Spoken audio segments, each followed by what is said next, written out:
Welcome to Suman TV. So జనరల్‌గా ప్రెగ్నెన్సీలో పంటి సమస్యలు చాలా ఇబ్బంది పెడుతూ ఉంటాయి. ప్రెగ్నెన్సీ ప్లాన్ చేసుకునే ముందే పళ్ళు ఒకసారి చెక్ చేయించుకోవాల్సిన అవసరం ఉందా? లేదంటే ప్రెగ్నెన్సీలో అసలు ఎలాంటి సమస్యలొస్తాయి? జాగ్రత్తలు ఏం తీసుకోవాలి?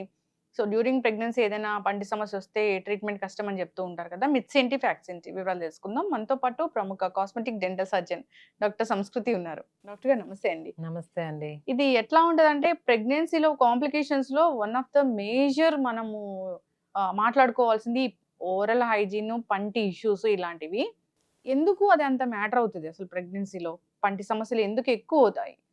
ప్రెగ్నెన్సీలో పంటి సమస్యలు ఎక్కువ అవటం జనరల్‌గా చూస్తూ ఉంటాము. ఎందుకు ఎక్కువ అవుతాయి? మనం ముందే కేర్ తీసుకొనుంటే ఎక్కువ అయ్యే ఛాన్సెస్ చాలా తక్కువుంటాయన్నమాట.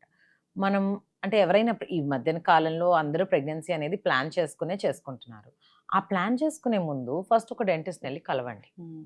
హ్మ్. డెంటిస్ట్ కలిసి చిన్న చిన్న క్యావిటీస్ ఏమన్నా ఉంటే ఫిల్లింగ్ చేసుకోవటాలు, పోనీ విజ్డమ్ టూత్ ప్రాబ్లమ్స్ ఉంటే అది తీపిచ్చేసుకోవటాలు చేసుకుంటే మనకి 90% ఆఫ్ ది ప్రాబ్లమ్స్ తగ్గిపోతాయి. ప్రెగ్నెన్సీలో ఫ్లేర్ అప్ అయ్యేది ఉండదు. హ్మ్. యూజువల్లీ ప్రెగ్నెన్సీలో హార్మోన్స్ ఫ్లక్చుయేషన్స్ ఉంటాయి. ఈస్ట్రోజన్ ఎక్కువగా ఉంటుంది. దీనివల్ల గమ్ ఇన్‌ఫ్లమేషన్ ఉండటం, హ్మ్. చిగుళ్ళు వాయటము, చిన్న ఫుడ్ ఎళ్లి స్టక్ అవ్వగానే చిగురు వాసిపోవటం, బ్లీడింగ్ గమ్స్ ఉండటము హ్మ్. ఇలాంటివి మనం కామన్‌గా చూస్తాము. హ్మ్. దానికేం వరీ అవ్వాల్సిన అవసరం లేదు. దానికేం యాంటీబయోటిక్ వేసుకోక్కర్లేదు. జస్ట్ క్లీనింగ్ చేపించుకుంటే సరిపోతుంది. క్లీనింగ్ ప్రొసీజర్ ఏ ట్రైమెస్టర్‌లో అన్నా సేఫ్‌గా చేసుకునే ప్రొసీజర్. హ్మ్. మీరు ఇవన్నీ చేయలేదు అనుకోండి. మీరు ముందరెళ్లి పన్ను తీపిచ్చుకోలేదు. ఓకే. యూ డోంట్ నో మీరు ప్రెగ్నెంట్ అయ్యారు. అప్పుడేమవుతది usually wisdom tooth problems flare up అవుతాయి. హ్మ్. మనకి ఈ విజ్డమ్ టూత్ మీకో నాకో అవుతే మనం ఏదైనా మెడికేషన్ తీసుకుంటాము. ప్రాబ్లమ్ ఉండదు. హ్మ్. అదే ప్రెగ్నెన్సీలో ఈ ప్రాబ్లమ్ వస్తే ఏమవుతది అంటే you can't take any pain killer NSAIDs కానీ, అదే పెయిన్ కిల్లర్స్ కానీ, యాంటీబయోటిక్స్ కానీ ఏది పడితే అది ఏ ట్రైమెస్టర్‌లో పడితే ఆ ట్రైమెస్టర్‌లో తీసుకోవడానికి ఉండదు. హ్మ్. అందువలన మనకి ప్రాబ్లమ్ ఎక్కువైనట్టు అనిపిస్తుంది. పెయిన్ కంట్రోలింగ్‌కి మనకి ఎక్కువ ఛాన్సెస్ లేవు. ఓన్లీ సేఫెస్ట్ డ్రగ్ ఏంటి పారాసెటమాల్. హ్మ్. డోలో 650 యేసుకుంటారు. ఇదొకటే సేఫ్. కాబట్టి ఇదేసుకున్నప్పుడు మనకి పెయిన్ రిలీఫ్ అంత మామూలు వేరే పెయిన్ కిల్లర్స్‌కి ఉన్నంత పెయిన్ రిలీఫ్ దీనికుండదు. హ్మ్. అందువలన మీరు ముందే ఎళ్లి చేపిచ్చుకుంటే విజ్డమ్ టూత్ రిమూవలో, ఫిల్లింగో, రూట్ కెనాలో ఏదుంటే అది మనకి ఈ ప్రాబ్లమ్స్ ఉండవు ప్రెగ్నెన్సీలో. హ్మ్. లేదు మీరు చేపిచ్చుకోలేదు. ఏదైనా పంటి క్యావిటీ ఫ్లేర్ అప్ అయ్యింది. అప్పుడేం చేస్తారు అంటే సెకండ్ ట్రైమెస్టర్‌లో సేఫ్. మీ డెంటిస్ట్‌ని, మీ గైనకాలజిస్ట్ ఒపీనియన్ తీసుకొని సెకండ్ ట్రైమెస్టర్ అంటే ఫోర్త్, ఫిఫ్త్, సిక్స్త్ మంత్స్‌లో ఎమర్జెన్సీ ప్రొసీజర్స్ అని ఉంటాయి. హ్మ్. అవి చేపిచ్చుకోవచ్చు. కాకపోతే మనము పెయిన్ కిల్లర్స్ మాత్రం డాక్టర్ చెప్పకుండా వేసుకోకూడదు. పెయిన్ కిల్లర్ అనేదండి only Dolo 650 is the safest drug that you can take in pregnancy. Hmm. Okay. ప్రెగ్నెన్సీలో రావడం అనేది సహజము, సర్వసాధారణం. సహజమే. మనం ఆపొచ్చు దాన్ని. హ్మ్. ఓకే. ముందుగానే. మనం ముందుగా ఎళ్లి అన్నీ చేపిచ్చుకుంటే హ్మ్. వచ్చే ఛాన్సెస్ కూడా ఏమి ఉండవండి. హ్మ్. ఒకవేళ అత్యవసర పరిస్థితుల్లో హ్మ్. వస్తే కూడా మనం ట్రీట్మెంట్ చేసుకోవడానికి ఉంది. హ్మ్. మరీ జీరో ఆప్షన్ లేదు. మీరు ఈ 9 నెలలు పెయిన్ ఎండ్యూర్ అవ్వాల్సింది హ్మ్. అన్నట్టు ఉండదు. హ్మ్. ఓకే.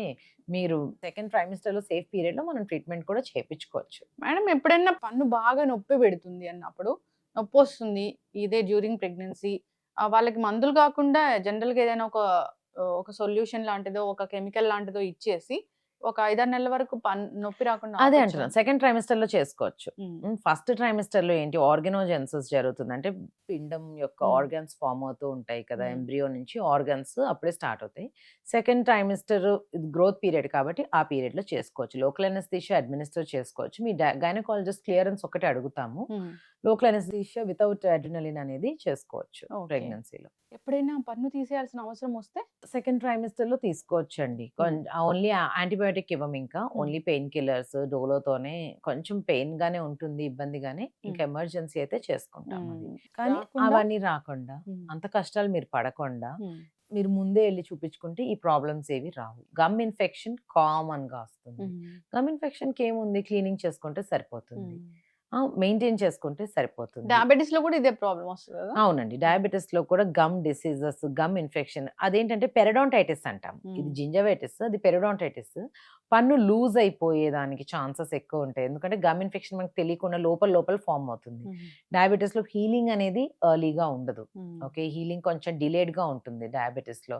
అందువలన గమ్ ఇన్ఫెక్షన్ ఉండి అది మనం రూట్ కాజ్ ట్రీట్ చేయలేదు అంటే this is because of more insulin. Okay, blood లో షుగర్ ఎక్కువ ఉండటం వల్ల హీలింగ్ అనేది ఫాస్టర్ గా ఉండదు. ఏం చేస్తారు అలాంటప్పుడు? కండిషన్ ని బట్టి అండి. ఫస్ట్ స్టేజ్ ఉందనుకోండి, జింజర్వైటిస్ తర్వాత కొంచెం బ్లీడింగ్ గమ్స్ ఉంది, అప్పుడు లేజర్ చేస్తామండి. సెకండ్ స్టేజ్ కూడా లేజర్ క్యూరటాజ్ చేసి అంటే లోపల ఉన్న గ్రాన్యులేషన్ టిష్యూ అంతా రిమూవ్ చేసి లేజర్ చేసి ఆ ఏరియా అంతా క్లీన్ చేస్తాం. ఇంకా ఫైనల్ స్టేజ్ పన్ను బాగా కదిలిపోతుంది. పన్ను కదిలే 1-2 స్టేజెస్ లో కూడా కాపాడడానికి ట్రై చేస్తాం. స్ప్లింట్ చేసి అంటే చిన్న వైర్ లాంటిది పెట్టి పన్నుని కాపాడడానికి ట్రై చేస్తాం. ఇంకా లాస్ట్ స్టేజ్ లో we have to remove the tooth and go for an implant. Implant కూడా diabetes sugar has to be in control. Control ఎట్లా చేస్తారు? ఫుడ్ అండ్ మెడికేషన్ అండి. మీరు అంటే హెచ్బిఏవన్సీ చూస్తామండి. ఇప్పుడు ఒకళ్ళు స్ట్రెస్ వల్ల డయాబెటీస్ ఉంటుంది కదా, స్ట్రెస్ ఎక్కువ ఉన్నప్పుడు ఆ రోజు స్పైక్ అవటం, లేకపోతే ఇవాళకి వాళ్ళు స్వీట్ తింటే రేపు స్పైక్ అవటం అలాంటివి జరుగుతుంటుంది. అలా కాకుండా యావరేజ్ చూస్తాం, 3 months యావరేజ్ ఈ పర్సన్కి ఎలా ఉంది అని చూసి మనం ప్రొసీజర్ చేస్తాము. ఓకే, అది చాలా డిస్కస్ చేసుకునే ఇష్యూ. అది డయాబెటీస్ ఉంది, పంటి నొప్పి వచ్చింది, పన్ను తీసేయాలి, షుగర్ కంట్రోల్ అవ్వట్లేదు, ఇదే పెద్ద మ్యాటర్ అవుతుందని చెప్తూ ఉంటారు. అవును, ఈ మధ్యన అందరూ మోంజారో కూడా వేసుకుంటున్నారు కదా, ఒజెంపిక్ మోంజారో వేసుకుని కూడా షుగర్ కంట్రోల్ చేసుకుంటున్నారు. సో ఒజెంపిక్ బ్రెత్ అని ఒకటి ఇప్పుడు వైరల్ అవుతుందండి. అంటే చాలాసేపు వాళ్ళకి ఆకలేక ఏం తినకపోయేసరికి నోరు కొంచెం డ్రై అవుతుంది కదా, దాని ఒక టైప్ ఆఫ్ ఓడర్ వస్తుందంట. వాళ్ళకి సల్ఫర్ బర్బ్స్ అని కొంతమందికి వస్తాయంట. అంటే ఫుడ్ డిలేగా స్టమక్ లో ఎంటీ అయ్యేటప్పుడు సల్ఫర్ బర్బ్స్ అని కూడా వస్తున్నాయంట. సో ఓజంపిక్ మోంజారో ఏదైనా వేసుకునే వాళ్ళు కూడా ఫ్రీక్వెంట్ సిప్స్ ఆఫ్ వాటర్ తీసుకుంటే చాలా మంచిది. లేదంటే అదొక ఓజంపిక్ ఓడర్ లాగా వస్తుంది. ఓజంపిక్ ఓడర్ ఇప్పుడు దాన్ని బ్యాడ్ బ్రెత్ లాగా ఫీల్ అవుతుంది. అంతేనండి. మనం ఇది నథింగ్ బట్ మన ఫాస్టింగ్, ఇంటర్మీడియట్ ఫాస్టింగ్ అప్పుడు ఓడర్ వస్తుంది అని అనుకుంటాం కదా, అలాగే ఇది కూడా.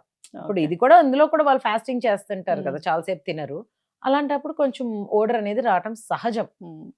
ఒజంపిక్ దాని పని ఏంటంటే ఆకలియకుండా మెల్లిగా డైజెషన్, అవును, డైజెషన్ ని కూడా డిలే చేస్తుంది. అలాంటప్పుడు మనం తినము. యాజ్ అ రిజల్ట్ నోట్లో సలైవా తగ్గిపోతుంది. When you're not eating saliva అనేది తగ్గుతుంది. సలైవా అనేది ఎప్పుడు వస్తుంది? మనం ఫుడ్ తినేటప్పుడు చూయింగ్ చేస్తుంటే బాగా ప్రొడ్యూస్ అవుతుంది అనమాట. సో అప్పుడు ఒజంపిక్ తీసుకున్నప్పుడు ఫుడ్ చాలా గ్యాప్స్ ఇస్తారు కాబట్టి సలైవా తగ్గి మౌత్ డ్రై అయిపోయి ఓడర్ అనేది కూడా వస్తుంది. క్యావిటీస్ కూడా వచ్చే ఛాన్సెస్ ఉంటాయి మౌత్ డ్రై అయిపోయినప్పుడు. మౌత్ డ్రై అయినప్పుడు అదొక ఛాన్స్ ఉంది. కొంచెం జాగ్రత్తగా చూసుకుంటూ ఉండండి. టీత్ ని మెయింటైన్ చేసుకుంటూ ఉండండి. 2 times కంపల్సరీ బ్రష్ చేసుకోండి. కుదిరితే మధ్యాహ్నం ఒకవేళ ఎవరైనా నాప్ వేసే అలవాట్లు ఉంటే లెగవగానే కూడా 1 minute బ్రష్ చేసుకుంటే ఇంకా బెటర్. చక్కటి ఇన్ఫర్మేషన్ మ్యామ్, ఫాలో అవ్వాలి. ధన్యవాదాలు. Thank you.